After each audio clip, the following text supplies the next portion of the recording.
தேவன் தாபரிக்கும் ஸ்தலமே, தம் ஜனத்தாரன் மத்தியிலா. தேவன் தாபரிக்கும் ஸ்தலமே, தம் ஜனத்தாரன் மத்தியிலா. தேவன் தாம் அவர்கள் தேவனாயிருந்து கண்ணீர் யாவையும் துடைக்கின்றாரே. தேவன் தாம் அவர்கள் தேவனாயிருந்து கண்ணீர் யாவையும் துடைக்கின்றாரே. இதோ மனுஷரின் மத்தியில் தேவாதி தேவனை வாசம் செய்கின்றாரே. ஆமென். இதோ மனுஷர்களின் மத்தியிலே ஆண்டவராகிய கர்த்தர் வாசம் செய்கிறார். எப்படி அவர் வாசம் செய்கிறார் என்று நீங்கள் சொல்றீங்கன்னு நீங்க கேட்டீங்கன்னா, அவர் நமக்குள்ளே, நம்முடைய இதயத்துக்குள்ளே வாசம் செய்கிறார். நாம் தான் ஒரு ஆலயமாய் இருக்கிறோம். நமக்குள்ள ஆண்டவர் இருந்தார்னா நாமும் ஒரு ஆலயம்.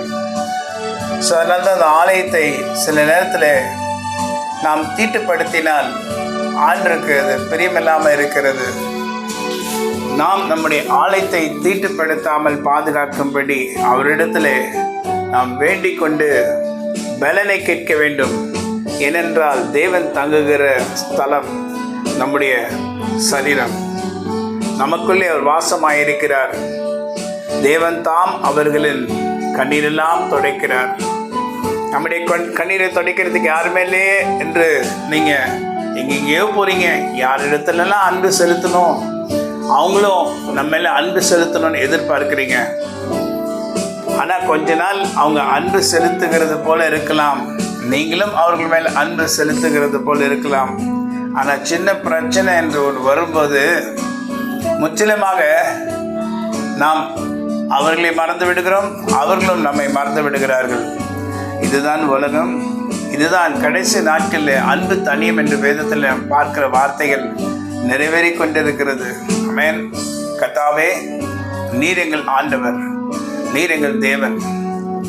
நாங்கள் பரிசுத்தமாய் வாழ்ந்து நீர் தங்குகிற இந்த ஆலயமாகிய எங்களுடைய சரீரத்தை நாங்கள் பரிசுத்தமாய் காத்து கொள்ளும்படி ஆண்டவரே ஒரு புதிய இரக்கத்தையும் புதிய எண்ணெயும் எங்கள் மேல் நீர் பாராட்டி நீதிமானின் சிரசின் மேல் நித்திய ஆசீர்வாதங்கள் தங்கும் என்று சொன்னீரே. அதன்படி நீர் எங்களுக்கு செய்து ஆச்சரியமாக எங்களை நடத்தும். கேட்டுக்கொண்டிருக்க ஒவ்வொருத்தர் மேலும் உங்களுடைய கரம் இறங்கி பரிசுத்த வாழ்க்கையில் நாங்கள் இன்னும் அதிகமாய் வாழும்படி கர்த்தராகிய தேவன் எங்களுக்கு உதவி செய்யும். ஆமென். God bless you. Have a wonderful day.